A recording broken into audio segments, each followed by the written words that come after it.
पाठ 14 तोत्तो-चान। पाठ प्रवेश। तोत्तो-चान साहित्य जगत की एक अमूल्य धरोहर है। प्रस्तुत कहानी मूलतः जापानी भाषा में लिखी गई है, जिसका विश्व की कई भाषाओं में अनुवाद किया गया है। यह बाल सुलभ चंचलता एवं उसको लेकर एक माँ की चिंता के साथ साथ एक ऐसी अद्भुत पाठशाला की कहानी है, जिसमें रेल के डिब्बे कक्षाएं थीं, तो गहरी जड़ों वाले पेड़ पाठशाला के गेट थे। इसे देखकर तोत्तो-चान रोमांचित हो उठती है। तोत्तो-चान की माँ अपनी बेटी का ऐसे स्कूल में प्रवेश करवाना चाहती थीं, जहाँ पर अध्यापिकाएं उसके बाल मन का ध्यान रखें और उसकी बाल सुलभ गतिविधियों को समझ सकें। पिछले स्कूल की तरह उसके साथ कड़ाई से पेश न आएं। पिछले स्कूल से उसे निकाल दिया गया था, क्योंकि स्कूल वालों का मानना था कि उसकी वजह से स्कूल के अनुशासन में बाधा आती है। फलतः तोत्तो-चान को साथ लेकर उसकी माँ नया स्कूल देखने आई है। जब तोत्तो-चान ने नए स्कूल का दरवाजा देखा तो वह ठिठक गई।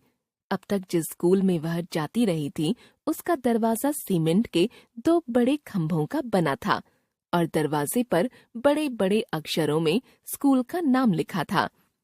पर इस स्कूल का दरवाजा तो पेड़ के 2 तनों का था। उन पर टहनियां और पत्ते भी थे। अरे, दरवाजा तो बढ़ता जाएगा, एक दिन शायद टेलीफोन के खंभे से भी ऊंचा हो जाएगा। तोत्तो-चान ने कहा। दरवाजे के ये 2 खंभे असल में पेड़ ही थे, जिनकी जड़ें भी मौजूद थीं। कुछ और पास पहुंचने पर तोत्तो-चान ने अपनी गर्दन टेढ़ी कर स्कूल का नाम पढ़ना चाहा। टहनी पर टंगी नाम की तख्ती भी हवा से टेढ़ी हो गई थी। तोमोएगाकुएन। तोत्तो-चान माँ से यह पूछना ही चाहती थी कि तोमोए का मतलब क्या होता है, कि अचानक उसे एक झलक दिखी। उसे लगा कि शायद वह सपना देख रही होगी। वह बैठ गई ताकि झाड़ियों के बीच से देख पाए। उसे अपनी आंखों पर विश्वास ही नहीं हो रहा था। माँ, क्या वह सचमुच रेलगाड़ी है? देखो, वहाँ स्कूल के बाग में। स्कूल में कमरों की जगह बेकार रेलगाड़ी के 6 डिब्बे काम में लिए जाते थे। तोत्तो-चान को लगा कि ऐसा तो सपनों में ही होता होगा। रेलगाड़ी में स्कूल। डिब्बों की खिड़कियां सूरज की रोशनी में चमक रही थीं, पर झाड़ियों के बीच से झांकती गुलाबी गालों वाली उस लड़की की आंखें और अधिक चमक रही थीं। क्षण भर बाद ही तोत्तो-चान खुशी से चिल्लाई और रेलगाड़ी के डिब्बे की ओर भागी।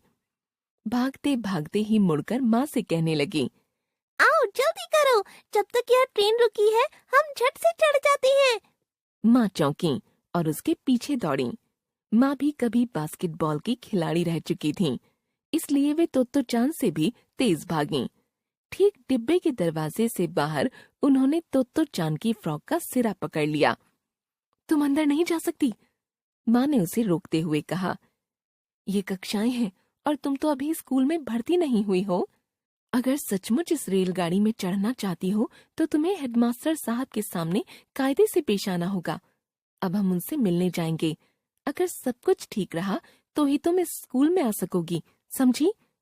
तोत्तो-चान को ट्रेन में तुरंत न चढ़ पाने का दुख तो हुआ, पर उसे लगा कि जैसा माँ कहती हैं वैसा करना ही शायद अच्छा हो। ठीक है, उसने कहा। मुझे यह स्कूल बहुत ही अच्छा लग रहा है। माँ ने कहना चाहा कि प्रश्न यह नहीं है कि तुम्हें स्कूल अच्छा लगता है या नहीं, बल्कि यह है कि हेडमास्टर साहब को तुम अच्छी लगती हो या नहीं। पर उन्होंने नहीं कहा। माँ ने उसका हाथ थामा और हेडमास्टर साहब के दफ्तर की ओर बढ़ने लगीं। रेलगाड़ी के सभी डिब्बों में शांति थी। दिन की पहली कक्षा शुरू हो चुकी थी। स्कूल के चारों ओर दीवारों की जगह पेड़ बाग की क्यारियां थीं, जो लाल पीले फूलों से पटी हुई थीं। हेडमास्टर साहब का दफ्तर रेलगाड़ी के डिब्बे में नहीं था। वह दाहिने हाथ की ओर 1 मंजिले भवन में था। वहां पहुंचने के लिए 7 अर्धगोलाकार सीढ़ियां चढ़नी होती थीं। तोत्तो-चान माँ से अपना हाथ छुड़ाकर भागकर सीढ़ियां चढ़ने लगी। अचानक वह रुकी और मुड़ी, इतने अचानक कि माँ उससे टकराने ही वाली थीं।